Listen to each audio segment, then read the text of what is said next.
Hello दोस्तों, नमस्कार। मैं अर्चना गिनोत्री आज आपके सामने हिंदी व्याकरण में एक विशेष महत्वपूर्ण शीर्षक जो है उसको लेकर आई हूँ। आशा करूँगी कि आपको ये वीडियो बहुत ही अच्छा लगेगा, बहुत ही इंटरेस्टिंग लगेगा। अधिक समय ना लेते हुए मैं स्टार्ट करती हूँ।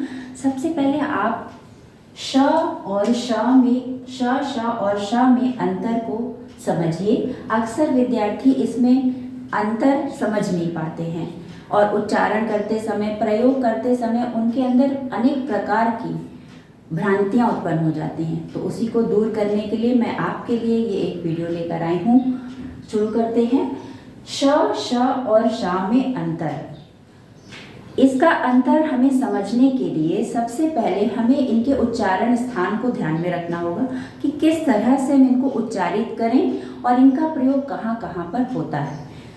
सबसे पहले जो ये शा है और ये शा है और ये शा है, आमतौर पर लोग इसे कहते हैं सपेरा वाला सा है, ये शरीफे वाला शा है, ये शरबत वाला शा है, ये षटकोर वाला शा। इस अनेक प्रकार के नामों से बुलाते हैं, परंतु इनका विशेष जो उच्चारण स्थान है उसको ध्यान देना आवश्यक है।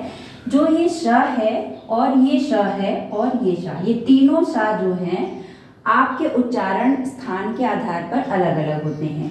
इस सा का उच्चारण स्थान दंत्य और इस सा का उच्चारण स्थान तालव्य है और इस सा का उच्चारण स्थान मूर्धन्य है। ठीक है। दंत्य से अभिप्राय क्या है? जिनका उच्चारण करते समय हमारी जिह्वा को दांत का स्पर्श हो तो वो दंत्य कहलाते हैं। जैसे कि ये सपेरा शब्द बना हुआ है, इससे सागर, समझना इत्यादि अनेक और भी शब्द हो सकते हैं। इसके अतिरिक्त जो दूसरा सा है इसे हम तालव्य कहते हैं। ये दंत्य, तालव्य और मूर्धन्य क्या है? ये इनके उच्चारण स्थान है और उच्चारण स्थान से ही ये अलग अलग समझ में आते हैं कि इनको हम कैसे बोल सकते हैं, कैसे लिख सकते हैं। लिखने में विभिन्नता दिखाई पड़ रही है, परंतु उच्चारण स्थान इसका जब हम उच्चारित करते हैं तो उच्चारण के स्थान के द्वारा ये अलग समझ में आते हैं और बोलने में कोई भी विशेष अंतर उच्चारित करते समय नहीं दिखाई पड़ता है। तालव्य में ये शा तालव्य इसका उच्चारण स्थान है। इससे जो उच्चारित करते हैं उसमें तालु का विशेष महत्व होता है, तालु पर विशेष जोर पड़ता है। जो शब्द इससे बनेंगे वो क्या है? शरबत है, जैसे शंकर, शरारत। इसी तरह ये षटकोर सा, जैसे कि आमचाल बोलचाल की भाषा में लोग कह देते हैं ये षटकोर वाला सा है, तो इसका जो उच्चारण स्थान है वो है मूर्धन्य। इससे जो शब्द बनेंगे वो क्या होंगे? धनुष है, विष्णु है, शुष्क है।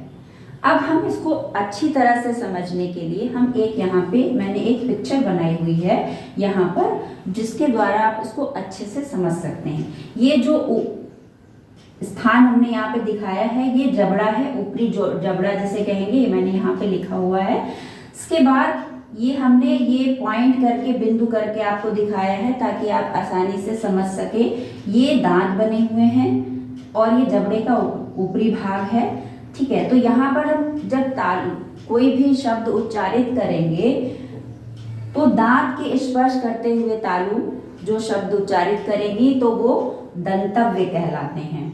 और इसके ऊपर जो थोड़ा सा स्थान है ये तालु वाला है। जब जिह्वा तालु को स्पर्श करते हुए शब्दों को उच्चारित करेगी तो वो तालु में के अंतर्गत आएंगे। और ये जो ऊपर वाला स्थान है ये मूर्धा का स्थान है।